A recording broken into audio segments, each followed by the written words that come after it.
रूस और भारत बने अमेरिका के लिए नई मुसीबत। भारत के दिमाग और रूस की ताकत ने मिलकर तोड़ा नाटो संगठन को, तो यूक्रेन ने भारत को दी सीधी चेतावनी।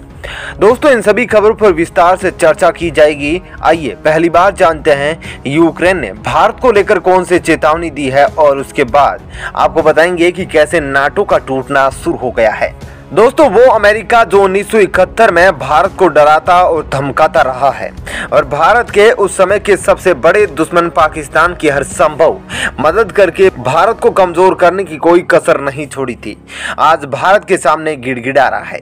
लेकिन भारत ने ना अभी तक अमेरिका की बातों को तवज्जो दिया है, ना ही यूक्रेन की, जिससे यूनाइटेड नेशन के मंच पर यूक्रेन भारत का समर्थन मांगते मांगते अब पूरी तरीके से थक चुका है, तो भारत को सीधे धमकी देना शुरू कर दिया है। यूनाइटेड नेशन में रशिया के लिए एक प्रस्ताव लाया गया था, जिसके पास होने पर रशियन आर्मी के द्वारा यूक्रेन पर किए जा रहे हमलों की जांच होनी थी, लेकिन भारत ने इस प्रस्ताव में वोटिंग नहीं की। लेकिन यह प्रस्ताव पास हो गया, जिसके बाद अब 3 मेंबर्स की एक कमेटी का गठन किया जाएगा, जो अगले 1 साल तक रशिया के खिलाफ इंटरनेशनल क्राइम और मानव अधिकार हनन के आरोप की जांच करेंगे। यूनाइटेड नेशन में कई देशों का समर्थन यूक्रेन पाकर भी खुश होता नहीं दिखाई दे रहा है। उसको बस इसी बात की चिंता है कि भारत ने उसका सहयोग क्यों नहीं दिया, जिसके बाद यूक्रेन की ओर से भारत को लेकर कहा गया कि यूक्रेन भारत को जिन जिन खाद्य पदार्थों को सप्लाई करता है वो अब रुक सकती है। दरअसल यूक्रेन के विदेश मंत्री ने अपने दिए गए एक इंटरव्यू में कहा कि यूक्रेन भारत को कई प्रकार के खाद्य पदार्थ मुहैया कराता है। रूस और यूक्रेन के युद्ध के चलते अब वे खाद्य पदार्थ भारत को नहीं पहुंच सकेंगे। उन्होंने ये भी कहा कि भारत को यह कभी नहीं भूलना चाहिए, भारत यूक्रेन की खाद्य पदार्थों का सबसे बड़ा उपभोक्ता है, यानी कि यूक्रेन से खाद्य पदार्थ सबसे अधिक मात्रा में भारत ही खरीदता है और यह युद्ध जारी रहा तो यूक्रेन नई फसल को भी नहीं उगा पाएगा, जिसके चलते भारत को खाद्य पदार्थों की सप्लाई मुश्किल में आ सकती है।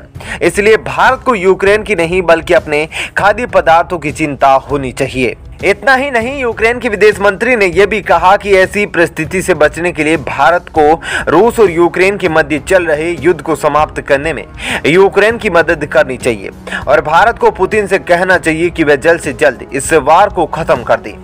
अब अगर यूक्रेन के विदेश मंत्री के बयानों को आप ध्यानपूर्वक देखेंगे तो कहीं ना कहीं उनका यह भी कहना था कि भारत को रूस का सहयोग ना करके अपने हितों को ध्यान देना चाहिए और अगर यह युद्ध नहीं रुका तो भारत में खाद्य पदार्थों भारी संकट आएगा और भारत के लोगों को भूखा रहना पड़ेगा।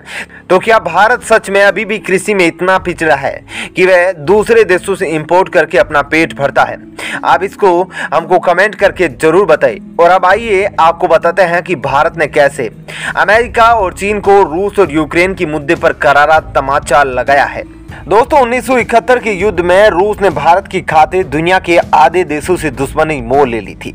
पाकिस्तान की तरफ से अमेरिका समुद्री रास्ते से अटैक करने वाला था, लेकिन तभी रूस भारत की ओर से इस युद्ध में कूद पड़ा था, जिसके बाद अमेरिका को तीसरे विश्व युद्ध का डर सताने लगा और अमेरिका ने अपने कदम पीछे कर लिए। अब आइए आपको बताते हैं कि कैसे रूस और भारत मिलकर क्रूड ऑयल के जरिए नाटो को तोड़ रहे हैं।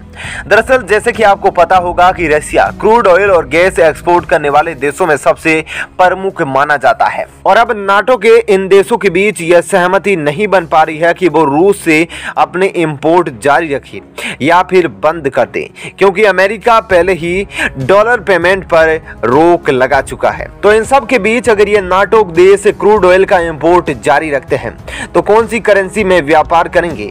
तो वहीं पिछले 4 महीनों में क्रूड ऑयल की प्राइस दोगुनी हो चुकी है। आपको बता दें, यह आंकड़ा $139 प्रति बैरल भी चला गया था।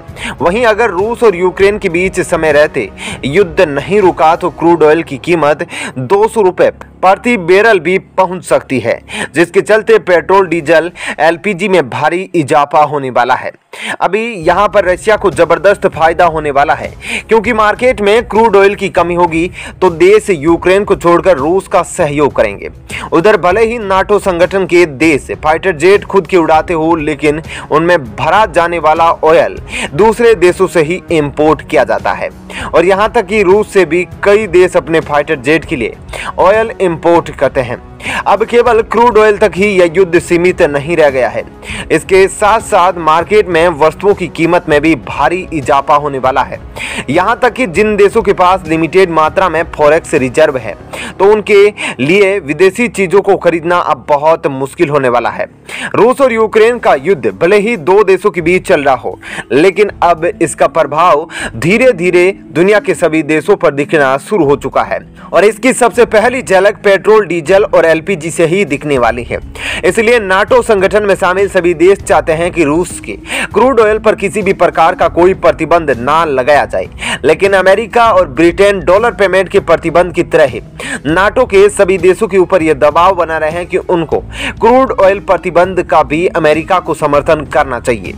अमेरिका अब नाटो संगठन के देशों को खुद ही ऑपरेट करने की कोशिश कर रहा है, जिसके चलते नाटो के संगठन देश एक एक करके अमेरिका के विरुद्ध खड़े हो रहे हैं। अब यहाँ तक कि जर्मनी ने भी यह कह दिया है कि वह रशिया से एनर्जी से जुड़ी जरूरतों को खरीदना बंद नहीं करेगा। आपको बता दें कि जर्मनी अपनी जरूरत के 50% नेचुरल गैसों को रशिया से इंपोर्ट करता है।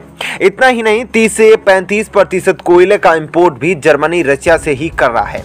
वहीं रशिया को भी पता है कि जर्मनी रशिया के लिए बहुत इंपॉर्टेंट देश है, इसलिए अभी कल ही रशिया ने अपने दुश्मन देशों की एक लिस्ट जारी की थी, जिसमें जर्मनी को शामिल नहीं किया गया था, जबकि जर्मनी पहले ही नाटो देशों का संगठन सदस्य देश है और रूस अमेरिका सहित नाटो संगठन को अपना दुश्मन समझता है, क्योंकि नाटो का गठन ही सोवियत संघ को कमजोर करने के लिए किया गया था।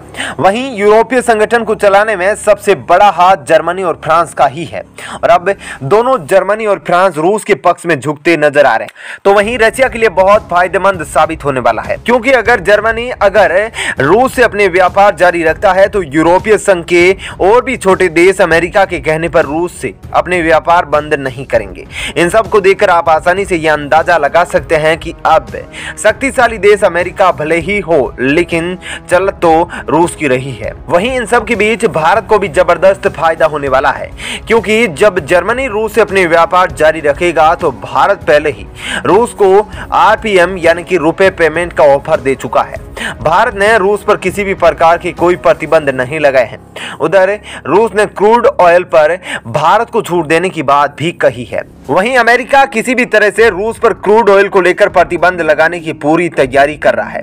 इसके लिए अमेरिका ईरान और वेनेजुएला के क्रूड ऑयल को लेकर मार्केट में उतरने की तैयारी कर रहा है। यह बात तो साफ है, अगर रूस पर प्रतिबंध लगाना है तो वेनेजुएला और ईरान के क्रूड ऑयल सबसे बेहतर ऑप्शन के तौर पर देखे जा रहे हैं। तो दोस्तों, फिलहाल के लिए इस वीडियो में इतना ही, लेकिन आप अपने भारत देश के सम्मान में जय हिंद जरूर लिखिएगा। धन्यवाद।